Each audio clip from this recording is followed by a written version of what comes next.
I go, guys. Oh my gosh. I've never done this in a snowstorm, but Thaddeus has been talking about breaking the pattern, so that's exactly what I'm doing. I'm just switching it up. As a matter of fact, I'm whipping my gloves off because at home when I do my plunge, I put my hands in. So it's a new thing. It's not that hard. And it's just a matter of getting used to it. So here I go. Ah! Okay. So first I'm going to breathe in. So then when I get in the water, I won't be like, I'll just be like, okay, that's my plan. Ooh, wow. Nice job, Hilda. Good job. I really just slipped. But this is working for me. Woo.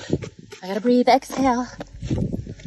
So the idea is to get comfortable in a new situation. And this builds resilience for your everyday life. Whatever challenges you face, if you can get comfortable in an ice hole in Minnesota, you can, in a blizzard, you can get comfortable in any situation. So I've learned breath work.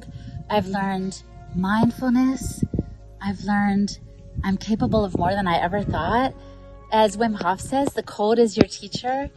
And this is why a Latina is getting in an ice hole in Minnesota, because it's so valuable for breaking the pattern and growing and learning.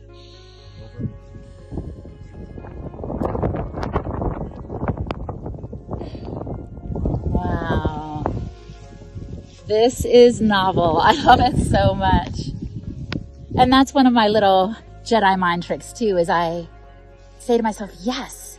Like I lean in even when it's hard, like, okay. This is great. This is awesome. This is so fun. And it really is. It becomes even what you think. Let's celebrate together. Ready? 1, 2, 3. Woo!